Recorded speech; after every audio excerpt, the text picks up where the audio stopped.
পরিবেশ দূষিত হবে, আরো দূষিত হবে। কলকারখানা থেকে নির্গত ধোঁয়া আবার মানুষের প্রাণ কেড়ে নেবে। যদি একযোগে না পারে তাও ধীরে ধীরে নেবে।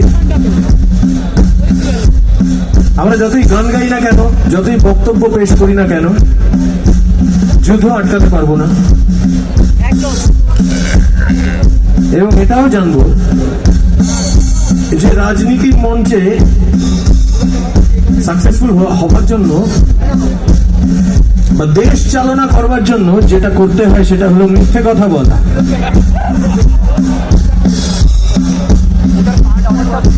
আমাদের স্কুল কলেজে, না কলেজে না, যখন ছোট শিশু তখন যে শিক্ষা দেওয়া হয় বা ধরো যাক,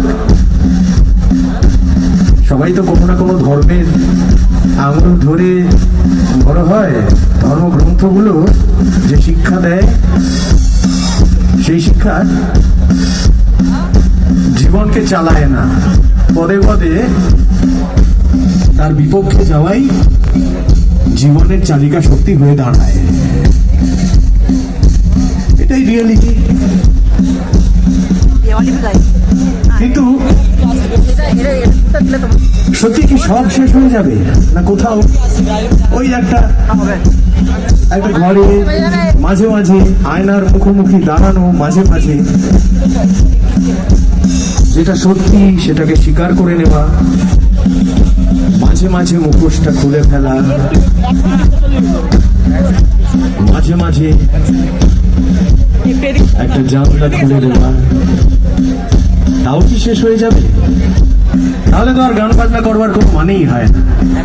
আমি বিশ্বাস করি সেসব শেষ হবে না।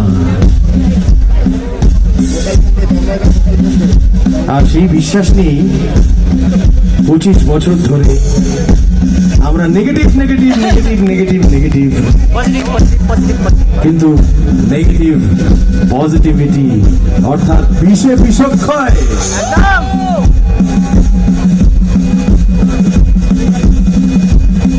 অন্য শিল্পীর নাম ধরে চিৎকার করতেই পারে জনতা, কিন্তু তারপরও মঞ্চটা কামড়ে থাকতে হয়, যেটা তুষার লিখেছে তার গানে। আমি সেই গান দেখেছি, আর ওই জায়গায়, ওই লাইনটার জায়গায় আমার চোখ থেকে জল বেরিয়েছে। কারণ আমি জানি, আমি এরকম একটা শিল্পী দলকে এই মঞ্চ থেকে চিনি, আর সেই দলটার ইতিহাস সেটা 25 বছরের ইতিহাস, 25 বছর অতিক্রম করে যাওয়ার ইতিহাস। সারা বিশ্বে কটা আছে? সারা বিশ্বে 25 বছরের ইতিহাস, চলমান ইতিহাস, জনপ্রিয়তা বেড়ে যাওয়ার ইতিহাস কতজনের আছে? এটা নিয়ে বাঙালির গর্ব করা উচিত, বাঙালির গর্ব হওয়া উচিত বাংলার রক নিয়ে। আমি জানলা খুলে দেখলাম একটা মিছিল বেরিয়েছে। এই মিছিল ধ্বংসের কথা বলছে না, এই মিছিলে বাদ্যযন্ত্র, এই মিছিলে শিল্পীর তুলি,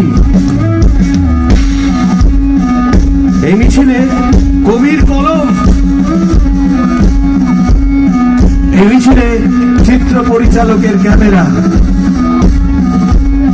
এই মিছিল এখনো মানুষের বেঁচে থাকার গল্প রচনা করতে চায়। এই মিছিল শিল্প বিপ্লবের পথে হাঁটতে চায়।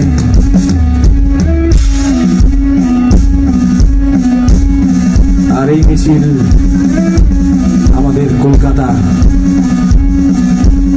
এই মিছিল কলকাতা ছাড়িয়ে গোটা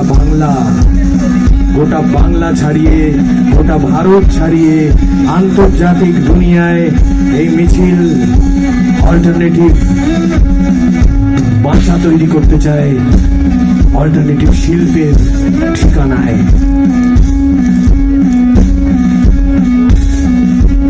এই মিছিলের সামনে যখন এসে দাঁড়াই তখন মৃত লাগে না।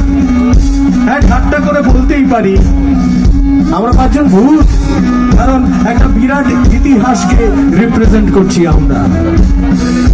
কিন্তু এটা জানি তোমরা হবেই আমাদের প্রিয়তমা,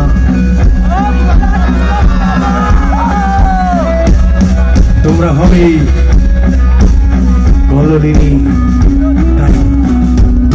আমি ভূত হতে পারি,